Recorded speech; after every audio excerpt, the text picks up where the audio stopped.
back to Chicana Diaries episode 3, and I don't even know where to start. I think we can start here because this is where our last Chicana Diaries episode started. Look at my mic. Look at how cute it is. I need to keep it close to my mouth so it continues to register like the audio and stuff. But look at the mic upgrade. It went from being my Apple Pencil, which I do thank for all of its service, and a very, very good first episode, which, by the way, I could not believe. I could not believe how well received it was. I was literally so scared, because, you know, there is a sense of fear that comes with, like, the vulnerability, and openness, that goes with, like, creating a podcast and literally putting yourself on social media and putting yourself on YouTube and then being like vulnerable to like getting bullied over whatever you post and things like that. But I could not believe in a million years that it was gonna be so well received, and I literally appreciate you guys and love you guys so much for like not only liking it so much but being so supportive. I feel like I've heard so many horror stories from like different YouTubers or things like that of people who started their YouTube channel or like just being embarrassed in general, of like being on social media and saying all these things and then, you know, just like being bullied and stuff. But I'm glad I'm not being bullied, or at least not yet.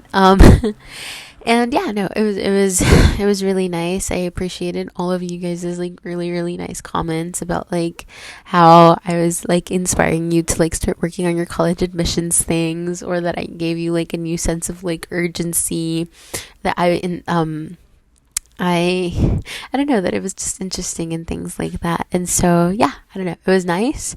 My cousin called me and she told me that she was showing all of her friends over there in Vegas, so shout out to Alan. And sorry, my brother came in. As I was saying, shout out to all of her friends over there in Vegas who were listening to the pod, already having our little reach, our little audience. I've got a whole 24 subscribers. Thank you, Marissa Nation. Or I think I also got Marissa Stans. We need a name for our little community. But yeah, it doesn't have to be Marissa based. It could just be really fun. I thought Marissa Stans was really funny. I thought I liked Marissa Nation because it made us feel like a cult. Well, not to say that we are a cult or anything. I thought it was just funny, but like I'm always prepared with candles because you don't know the number of cults that I've unintentionally joined. Literally everything that you see out there, if you see like a tight-knit group of people, they are probably a cult. And so yeah. Yeah, IB's a cult if you were wondering. What other cults have I joined? No, it's probably just IB. IB's a cult for sure. But yeah, no, it was really nice and really well received and really fun. And I did the cover art and people like actually even like the art and stuff. And it got like 75 views, which is really nice and kind of an ego boost. And I hope this one does really well too. But I'm just really glad that you guys are here and that I get to share my experience with you guys about like the college admissions process and life and really random teenager shit. And yeah, I'm kind of hoping that an admissions officer doesn't listen to this, because that was like one thing that I was like thinking about, because I was like, okay, I have a really niche community, I have a really niche like type of thing that I talk about. It talks about going to college, and so you would think that they would probably like if they clicked on it, if they saw it, they would probably look at it. But I don't know if like admissions officers look at social media. I know that they go as far as like probably looking at your Instagram, and looking at your LinkedIn, which is like a lot more professional. But I don't know if you don't mention it in your application. I'm wondering if they look at your like other social media, like for instance for me now it would be YouTube, and like listen to one of these, and then I was thinking, if they do listen to one of these, would I be embarrassed if they find like if they found it, would I be embarrassed at what like they were listening to. And then I wasn't sure because I'm like, I kind of like this is kind of like an intimate one-on-one, me just talking to you guys about my experiences, and hopefully having you guys relate. And I mean, it's nothing necessarily bad. I think it's particularly productive. But then at the same time, I was like, sometimes I curse, or sometimes I like, say questionable things when I'm just joking around. So I'm like, I don't know if I would want them. I'm asking myself, is this my best foot forward? But then I don't want it to be. I don't want me to think that way, because then if I think about it as like I'm presenting myself as this person that kind of like takes away from like the genuineness and honesty and trust that I'm trying to cultivate here. So I don't know. Maybe I just shouldn't care if they listen to it. This is who I am. If you want to admit me. But if you don't, I guess that's okay too. It'll make for an interesting college decisions video, which I am literally so excited to make. The college decision video, I don't know if you guys have seen those college decisions videos, but it is like the literally only reason why I have my YouTube channel. And not this podcast specifically, because this podcast is just like on the side, but like the video portion, or like the video media projects that go on this channel. A lot of the reason why I have that is because I do want to make a college decisions video, because I don't know, it just seems fun, because even with like fly-ins and stuff just recently, it's been like really fun to like go into their like status portals and like open it up and look for the update, and like it's been like such a bonding experience. Like I have this friend, Keisha, who I'm always applying to things for, with, and it's just been like really, really fun to like kind of have that same sort of like, oh my god, like really exciting like moment where it's like, oh my god, like did you see this, like the decision is out, and like texting in all caps, and like being like whatever class that we are, and like opening the decision together. And we literally had one like right before school ended. We had both applied to Dartmouth bound, and she did end up getting it, but like it was like so exciting because like for a month like leading up to the decision, right?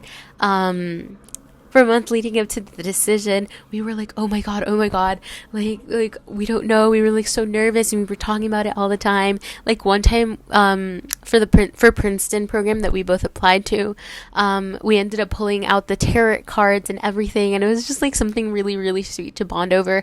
I ended up getting Princeton.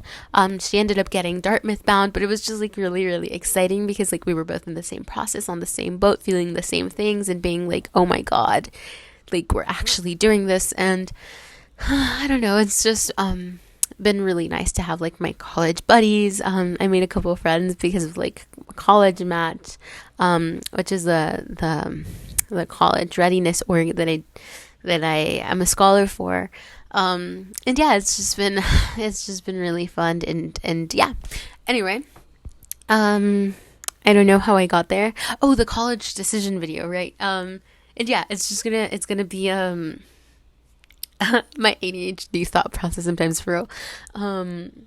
It's just gonna be really fun to do the college decision video, because it's like I'm gonna be able to open them all like on here. I'm gonna be able to record in this same sort of manner, and you're gonna be like, oh my god, did I get into like, did I get in Princeton?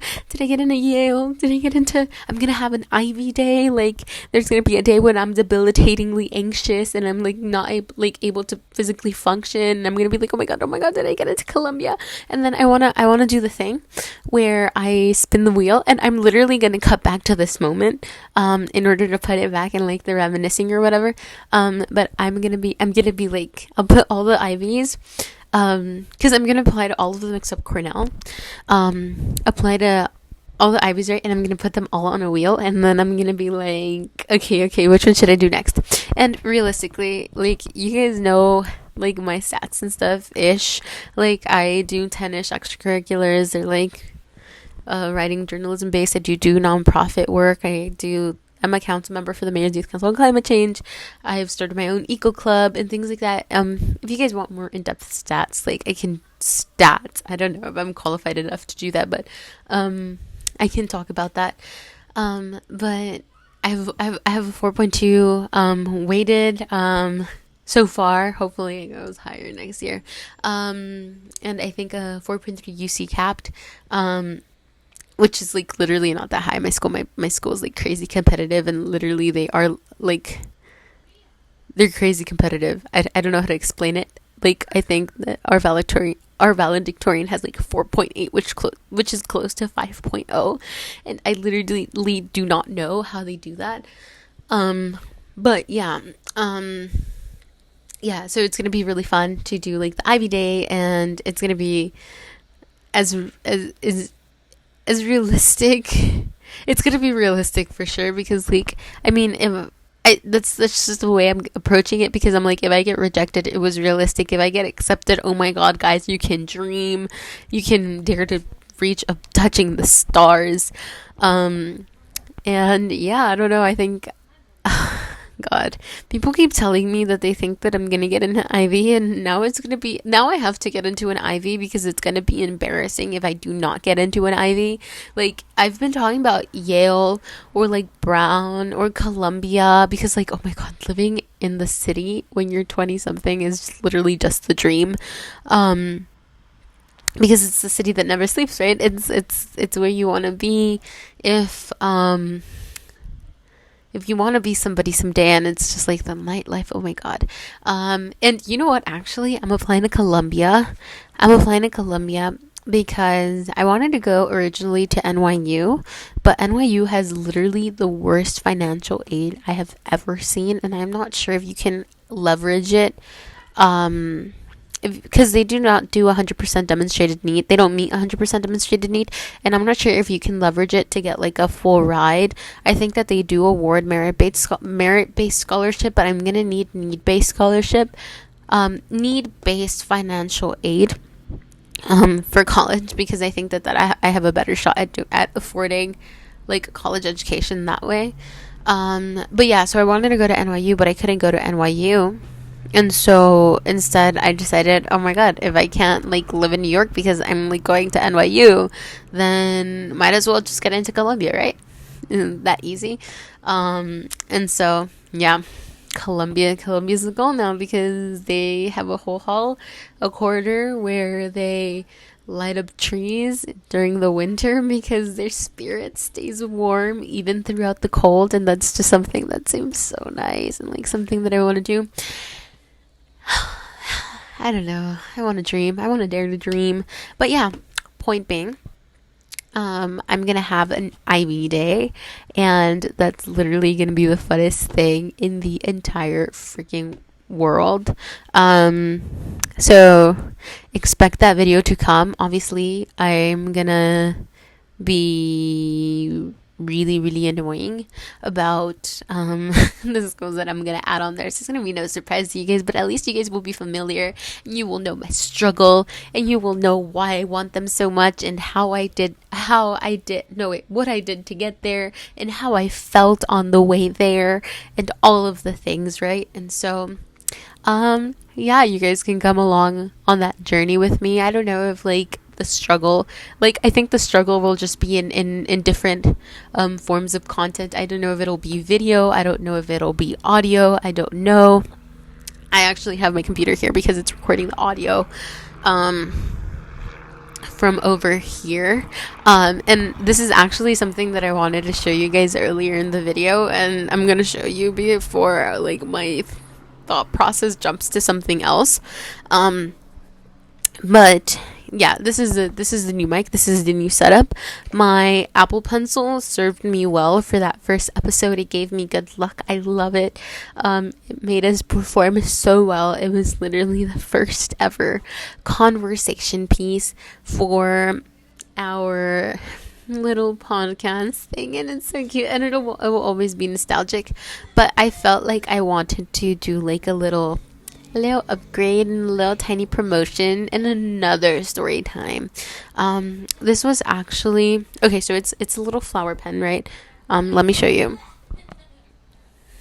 I had to point because it literally, the mic is at the top and then it won't record the audio. But basically, it's like a pen that I covered in green washi tape, and it's a crocheted little flower at the top. The mic is embedded in the middle.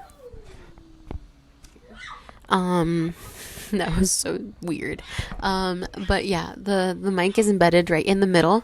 And basically we were gonna sell these last year, but we didn't get through with it.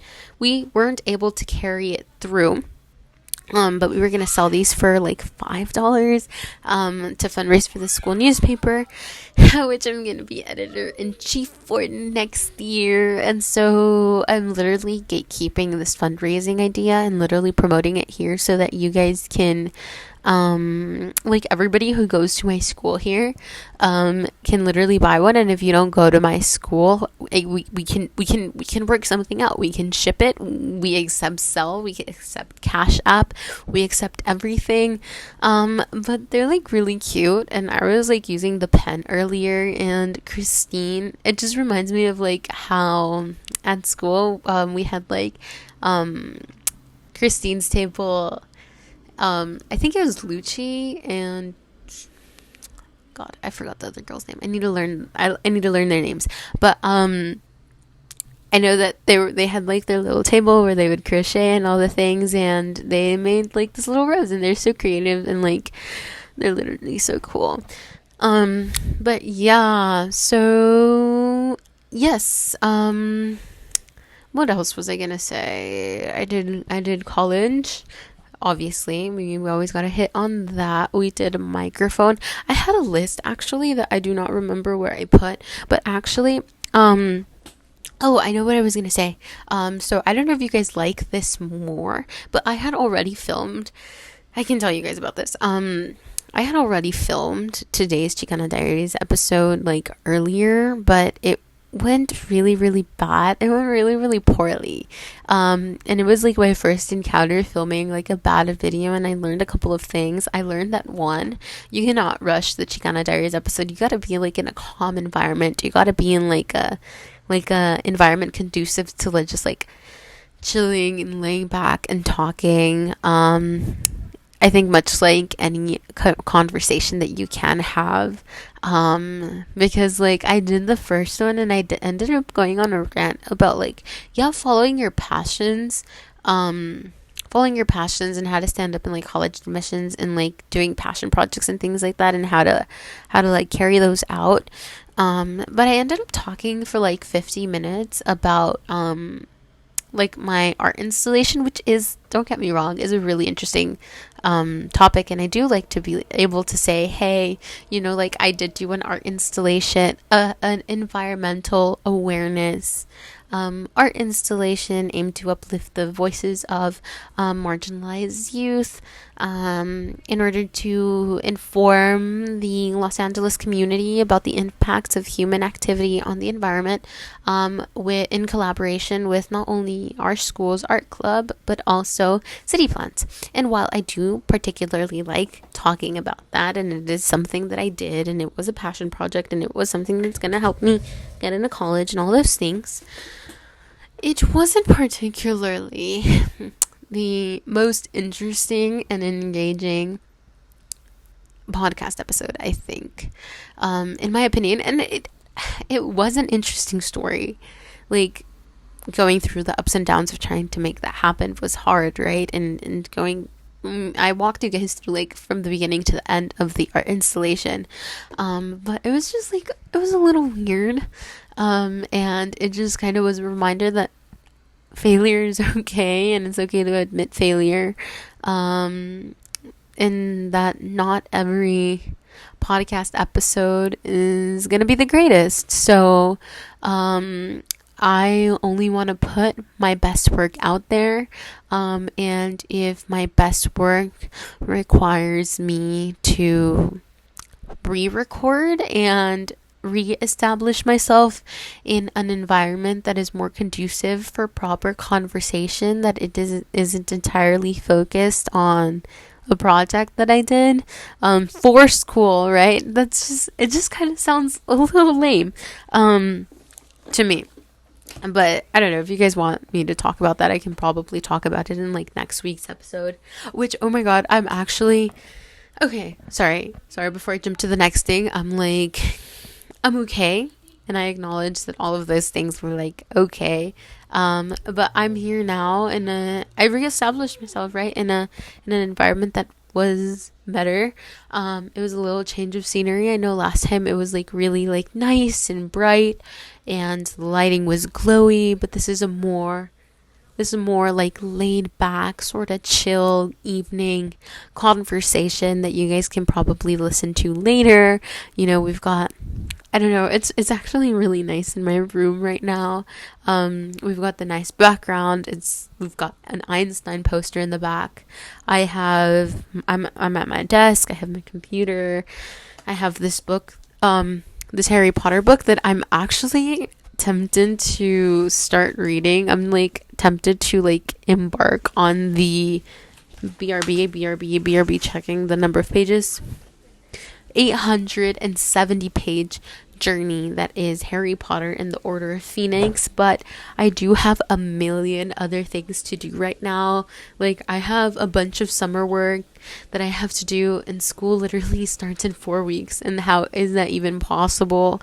I have to finish my program for the LA Times with like the Go for Broke National Education Center, and we have like 2 weeks before it's supposed to be showcased at this national journalism convention. I have to send a couple of emails to like LAUSD and collect. Oh my god, if you guys want to be interviewed for, okay, so I'm in the Princeton Summer Journalism program, and I have to collect a couple of interviews on like students' perspectives on like gun violence and gun violence in schools and personal experiences with gun violence, and especially at Day Test, because we had that like little gun scare, which was thought to have been like a facade for like a distraction for senior ditch day, but also was really really real in that there was like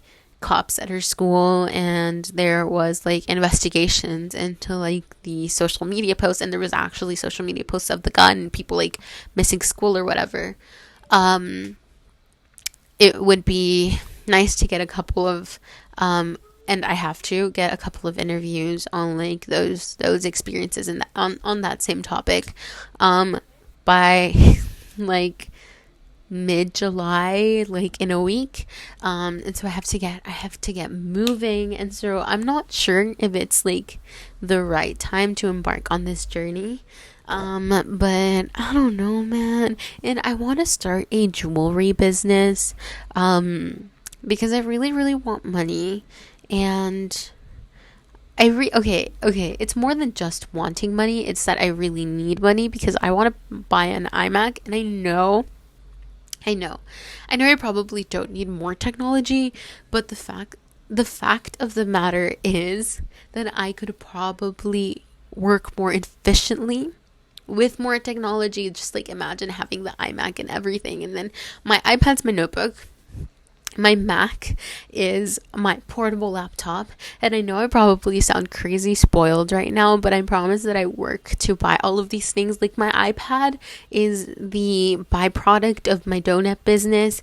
My laptop is the byproduct of my tote bag business, or it might be the other way around. I can't remember, but I swear I paid for more than half of these both times, and my iMac is going to be the byproduct of my jewelry business. So if you guys like those little like wired like rings and stuff and necklaces and like earrings, I think I'm gonna start with rings though that are like that have like the little gem and things like that, like in silver and gold. Like, I think I'm gonna be selling them for $3 or 2 for $5 or something like that to come in a little packet, and I'm gonna accept Zelle and cash, and maybe I'll even like put a stand outside of my house or something and like sit there and just have like people look through like all of the jewelry and stuff when they walk around. Or like I can go to the white people building, because there's like a gentrified building by my house, and I know that they're like always really really like interested in those things, and so I'm not like targeting them. you see, this is the type of controversial things that I think that um I might want to be wary of when talking online.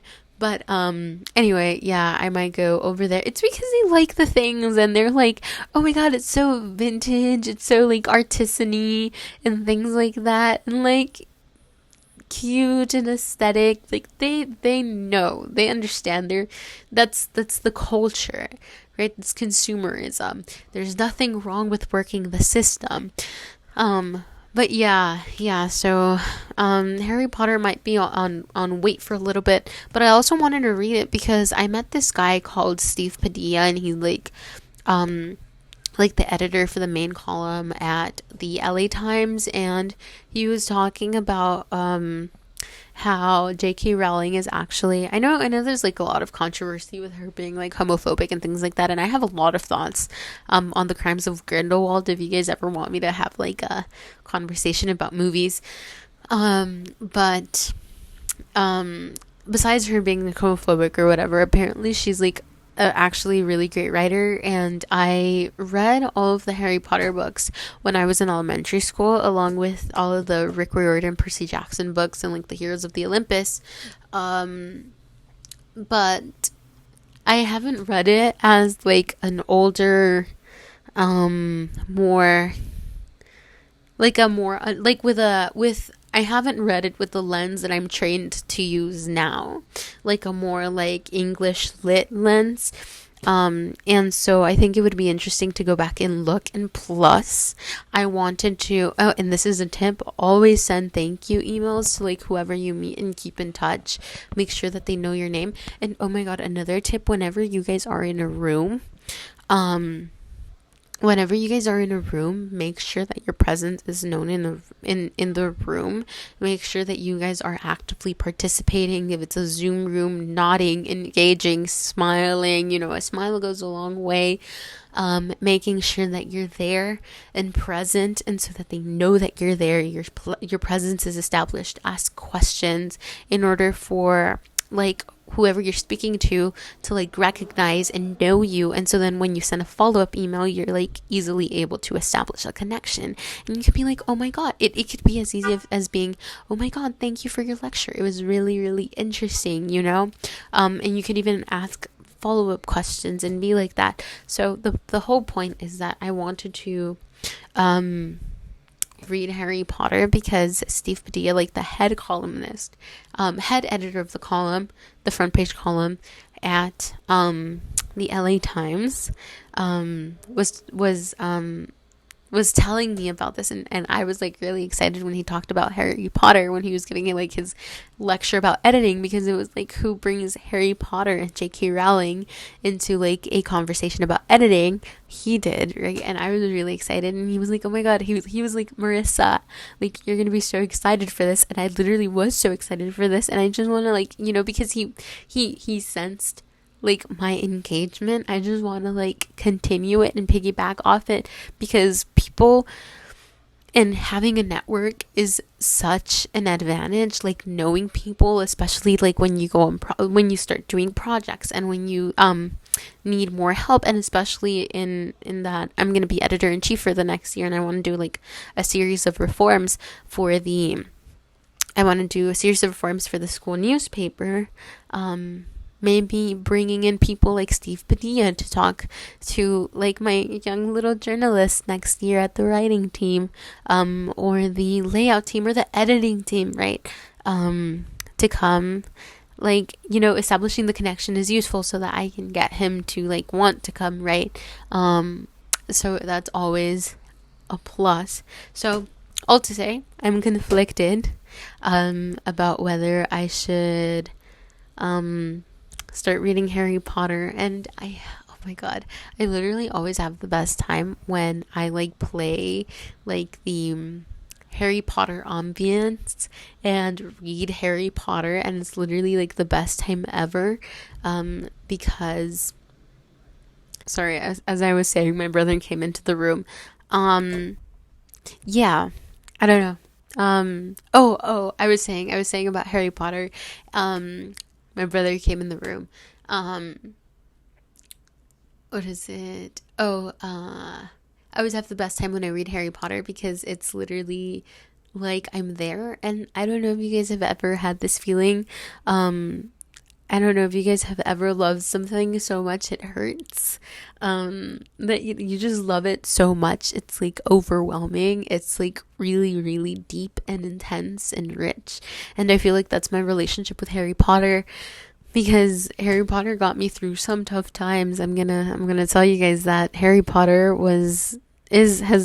has been the first thing that I've ever truly loved. It's like the first fandom that I've ever been a part of, the first community that I've ever been a part of. And you guys don't know what it's like unless you're unless you're a Potterhead, to go around and have like people wearing like Harry Potter merch, or having like Hufflepuff or Slytherin in their bios, and knowing that like from the get-go you guys have something to bond over. And like, you guys don't know the number of people, the number of friends that I've made just over Harry Potter. Like a couple years ago, I was in the Annenberg Youth Academy, and I literally made this friend. And she was like really, really cool. And like, it was virtual and everything. And so I didn't know how to like really interact with people because it was like over a virtual setting and that was all new. But she liked Harry Potter, and she was like obsessed with like Slytherin and like Draco Malfoy and Narissa Malfoy and all of those things. And then, there was this like small TikTok creator who was making like a short film series called Mudblood, which didn't end up getting published, and I actually didn't end up finish watching, but we were able to bond over that, and we ended up having like a really like nice movie premiere night, and we dressed up with our Harry Potter cloaks, and yeah, we kind of became friends after that. And she ended up helping me last year, 2021, when I was starting my free little library, because I had a dream of improving literacy in my neighborhood, which didn't really work out, because I think it's a systemic thing, yeah, it's a different issue.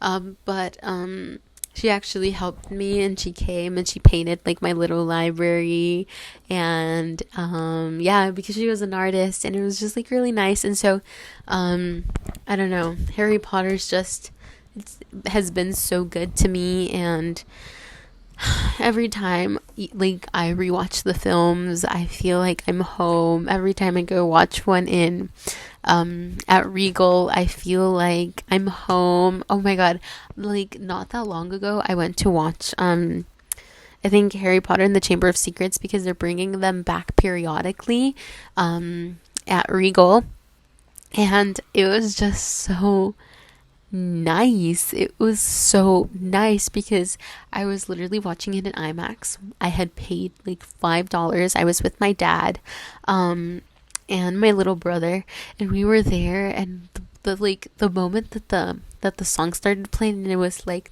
da na da na da na na na na na na, yeah, all of that. The wind started rushing like on my face, and then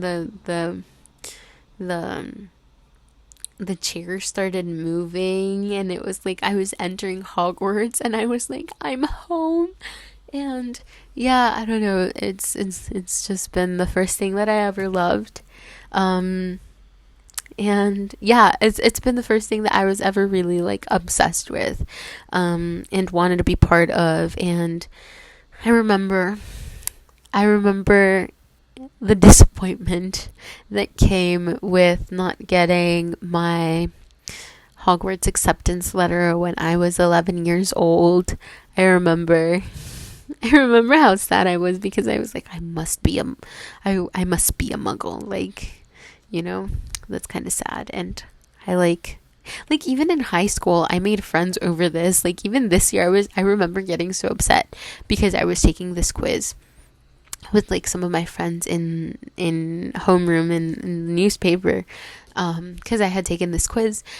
And two of my friends ended up being half bloods, and I think one of them might have ended up being a pure blood, but I ended up being a muggle, and I was so upset, and I got bullied and like discriminated. And yeah, we became friends. We all became friends after that, and it was really nice. And I don't know, Harry Potter has been there for me through it all ever since childhood.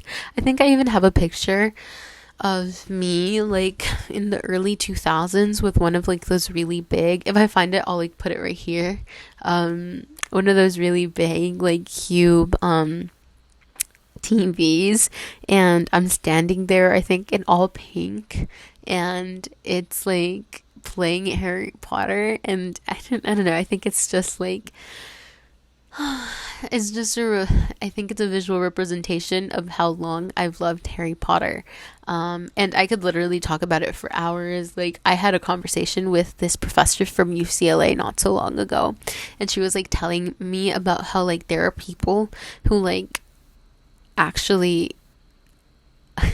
what was it? Let me see. People who actually like do research on this and like critically analyze like the way in which J.K. Rowling has represented like different ethnicities and like diversity in Harry Potter and things like that, even gender in Harry Potter, I think.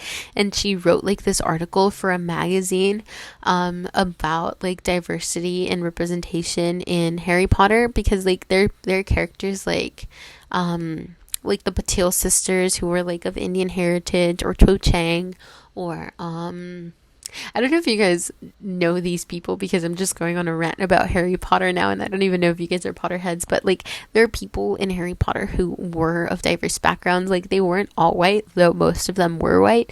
And just about like her article is supposed to be about how like they're represented in their like respective cultures and like the translations of Harry Potter, and like how they address the ethnic, right, the characters. And so yeah, I don't know, I literally made a joke that I'm not sure was a joke anymore, where I was like, let me just drop my hopes and dreams of saving the planet to write articles in critical analyses, is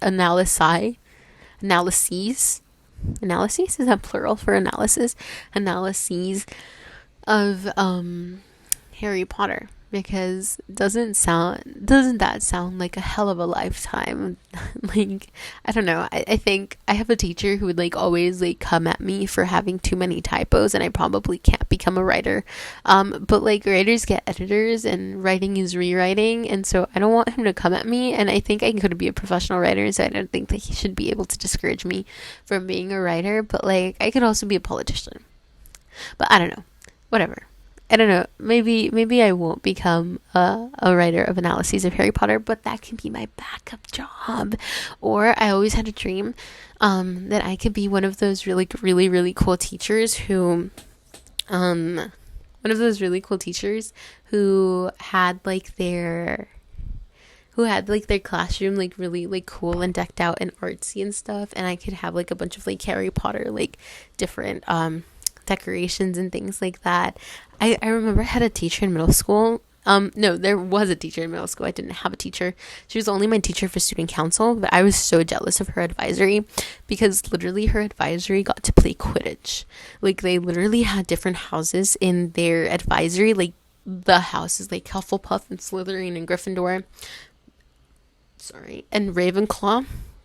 And yeah, it was nice, and she was really cool. Her name was Miss Kinsey. I still love her. She taught me how to be bold. She taught me how to have confidence. She taught me a lot.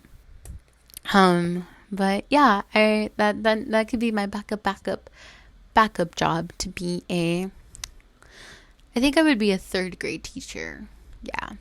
I don't know. I was having this conversation with my cousin today about like if I was to be a teacher, I think I would be a third grade teacher, because like fifth graders are already going into middle school, and they like have lost like their cuteness, and like when they're in third grade they're still kind of cute, but I wouldn't teach middle school because I remember being like so annoying in middle school. Like I literally have no idea how like my middle school teachers put up with me. I was like literally so annoying, and I think that middle school kids are literally annoying because they're like learning how to human. And then like in high school, like I mean I could be a high school teacher. Like I told her I think I could be. It's just that hormonal teenagers are literally something else. And I don't know if I want to deal with that because you guys are like, or like we because I'm still here, but I have an old soul. We are still so like malleable, or like, you know, we're like putty. Like we're still so like we're in the most formative part of our lives, and like I can't be charged for like messing somebody's life up, but I do think that I could have like a really good impact on people's lives, especially in these formative years. And so then I was like, maybe that could be it. I could be like the guy from like The Perks of Being the Wallflower who gives like Charlie all of the books and like literally saves him and teaches him to live, and gives him the most valuable advice ever. That movie's so good. But yeah, I don't know. It could be a potential career option. I love the fact that we're already 41 minutes in, and I literally do not, well, one, I'm already falling asleep because I'm like getting really tired, and I probably shouldn't have recorded this after 10, but I think I like this environment a lot more than I liked it like during the day. Like I do like the vibe, like early with like the light and stuff, and it looked really bright and things like that, and it was giving podcast energy. But I kind of like how chill and like down to earth this is, and just like us having a conversation like in the afternoon. And I talked about college already. I talked about my hopes and dreams. I talked about Harry Potter and the Harry Potter fandom. And yeah, I don't know. I just, I don't know. I can't believe that like this school year is about to start. I can't believe that summer is ending, right? I was like looking forward to summer for so long, and this is like my last summer in high school, and I literally have 1 month left, and like I was telling you guys earlier, I have so much to do left that sometimes it's like overwhelming. But I think that I stress myself out for like nothing. But then you see my argument with like stressing myself out for nothing is that I feel as if it's like that little bit of stress that like impulses you to be better. It's like if you don't have that little bit of stress, if you don't have the little bit of anxiety, if you don't have that little bit of discomfort, nothing is going to propel you to do anything, and nothing's going to propel you forward. And so like if you're not stressing yourself out, who's going to stress yourself for you? You know, it's like I used to believe that stress was a concept, which is like really dumb, because I didn't want to be stressed. But then I found out that it was this stress, right, and like the right doses, of course, that would like push me to be better, right? That would push me to like do my work earlier, so that I was less stressed, because I was more stressed about being stressed than like I was actually stressed. And so it was like, you know, and so I've been like kind of stressed lately, and like just thinking about like the fact that summer's ending, but I want to take advantage of it as much as possible, because like it is the last summer in high school. Like I want a bonfire, like I want to go to a bonfire, and I literally know that somebody posted about going to a bonfire and them wanting to go to a bonfire, and I was like, literally, like we're just like a bunch of like low income kids. Like who's gonna host a bonfire? Nobody has that, like nobody lives in one of those mansions with like bonfire houses. Like we all live in like small tiny houses and apartments. And I was like, maybe then literally I should like host a bonfire. Like what if I just host a bonfire? Like wouldn't that be so fun? Like a beach in Malibu, and like just host a bonfire.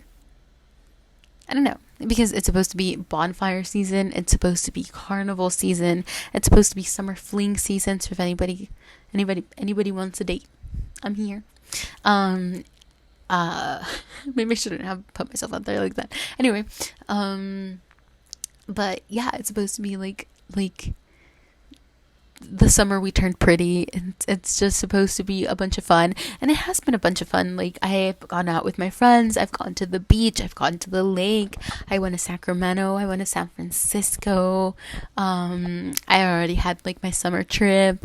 I've studied in like really like fun summery places. I've listened to the summery music. But you see, I've been making my playlists for the summer since last summer. And I still want to go to a concert. That like there's still so much to be done and so much to like left to live. I haven't gone to a museum. I haven't gone to like a park to have a picnic. And this Friday I'm actually gonna go to an outdoor jazz concert, which I'll tell you guys all about like in next week's episode. But yeah, there's literally so much left to do in such little time, and I'm literally still scared of like not the college admissions process. I already got over that. I'm like really excited to like apply for college and things like that, and like have all the fun in the world or whatever. But God, it's gonna be so much work. Like, I remember last year, and I had mentioned this in the last recording that I had made. But if any of you guys like literally leave me a comment below, because I know that there are some underclassmen who listened to literally like the one episode or two of Chicana Diaries. But if there are underclassmen who want like a how to survive junior year's tips, and like for me to talk about my experience with junior year, like this is literally like the most important year in your entire high school career. It literally is the first year that goes into forming your UC GPA, and so you like want to start looking academically competitive, and you want to be able to survive and like do all of those classes, and pass all of those classes with like high marks. And so like literally last year was so rough because I gave that school year my all, and especially coming back from like the pandemic, it was really, really hard. And so yeah, I don't know, it was like I delve 150% into my work. I delved 150% into my work, and I literally had no life. And I like every Saturday and Sunday I would be at home doing schoolwork, preparing for the next week, trying to get ahead. I was up to 3 a.m. At some point I was sleeping from 3:30 to 5:30, and from 5:30 to 6:30, and waking up to go early to school to do homework and all of those things. And I'm not sure if I've already talked about it, but that was really unhealthy. And I was like not getting a lot of sleep. I was putting in 6 to 8 hours of homework and studying after I got home. And then like barely sleeping and all of those things. And it was just like a really rough year. And I know that this year is not going to be any easier because I have 7 classes. I have all IBs, and a college course. My only off course, right, is like my prep course, my service period for me to be like editor-in-chief. Yeah, and I also have college apps right on top of it, which is supposed to serve as an 8th course, right? Because it's going to be a lot of writing and a lot of revising and a lot of like everything. And so I'm going to have all of that, and so it's not going to be particularly relaxing. And so this is literally it. Like, you know, I understand that there's a lot to look forward to in senior year because it's supposed to be like senior activities and senior things, and like I still haven't scheduled my senior portrait, which I probably should do soon, because then I'm not gonna be in the yearbook, and then they're gonna be like, oh my god, yeah, that's just a tribute to what like Marissa forgot to do like your things, and she was so unorganized, and like she went to an Ivy, but like she couldn't even get her senior portrait done. And they'll remember me because like they remember me, but they won't remember me because I did my senior portrait. But anyway, yeah, I know that it should be fun, and we should have like that. Like I'm growing up, I'm getting older semester, and like going out and things like that. But still, it doesn't stop me from wanting to enjoy like all of the bliss that comes with summer, and going to Long Beach and literally taking naps and waking up and feeling like it's like my summer at cousins, and just like hugging a freaking palm tree, and I want to be a hippie, and I still haven't had like, I mean, I think I don't think I've had my summer glow up yet, but I need my senior glow up. Because like literally the seniors look so old, and I don't feel like I look old at all. I don't feel like I look like a senior, and I need to look like a senior because I'm going into senior year. And I don't know, I don't feel ready yet, and I have a month to feel ready, and that's kind of crazy to me. But yeah, I don't know. I don't know how I went from being a freshman to being a senior this fast. Like, I feel like I haven't had enough, like, school time, because, like, literally my whole sophomore year and, like, a little bit of my freshman year was in like the virtual world. But God, I'm graduating. We're like actually going into senior year. We're literally going into a whole new campus, which I'm going to talk about in another video when we're like talking more about like, going back to school and like all the hopes and dreams and whatever and whatever. But God, I don't know. But yeah, I literally like need to like get to working out. I need to like start looking like a senior, like a snatch queen. I need like the different, because you know how like literally one of the best parts of going back to school is like getting used to how different everyone looks, and I need to look different so that it's just like the vibe, you know. But yeah, I don't know if that makes sense, but it's already late, and yeah, this Chicana Diaries episodes is 51 minutes. This one, I have to say, guys, is literally so much better, and I feel so much happier with this product than I did with the other one. And I know it's less time, but it's literally like quality wise, it's literally like so much better. Like, you think back to what I said, it was so good. I'm so happy. I learned a lot, because I was like, oh my God, that's literally like such a bad podcast episode. Like, how can I be a podcaster? Like, that episode was really, really bad. But you know, I think it's all about just like being easy on yourself and knowing that like not everything is gonna be like 110% like the first time, and that you can do it again the second time, you know. Like, I don't know what dum said that like things can only go right the first time for them to like go right. And it's all about like that progress that we make. And I actually really, really like recording this in the nighttime. I hope it doesn't look too grainy. I'll check when I'm editing this like later if it doesn't look too grainy, if we do it more like at night, because it's more intimate and nice. I might be able to like even turn it, because like on the other side, like this side is nice because I have my board of significant trash and like, my whiteboard and whatever, and like the curtain, but on this side it literally looks so nice. And so that there might be a way that I might be able to do it over here to have a nicer background. But yeah, I don't know, guys. Thank you so much for listening to another Chicana Diaries episode. Like, subscribe, let me know down below if you guys want that episode about how to survive junior year, any other questions, any other things, any other suggestions. And yeah, I guess this one should go up on Thursday, so happy Thursday, because I'm doing it on Monday, so I have more time, and I'm able to be more like consistent, because that's what I promised last episode. And so then here, I promise I'll see you guys next Thursday with another video, another upload, another podcast episode. I think that this might be Chicana Diaries episode 4. So yeah, this is me.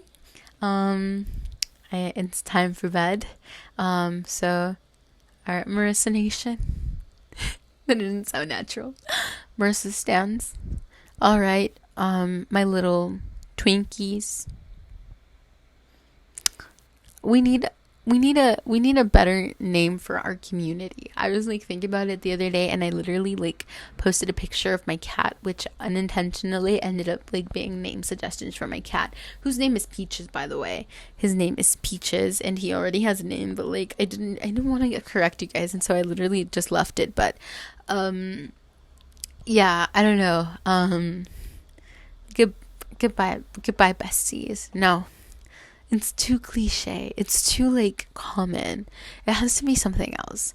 All right, I'll see you guys. I'll see you, my little turtles. I literally have nothing. Literally, let me know down below. Let me know in the comments again. What our name should be, because we literally need help. Because how am I supposed to address you? Am I supposed to be like you guys? That feels gendered. And we don't like gendered language because it perpetuates the colonial perpetuation of the perpetuation. Sorry, that is a IB joke. But yeah, oh my god, I have been rambling on for another 4 minutes. Thank you guys so much for listening. I'll see you guys next episode. Bye.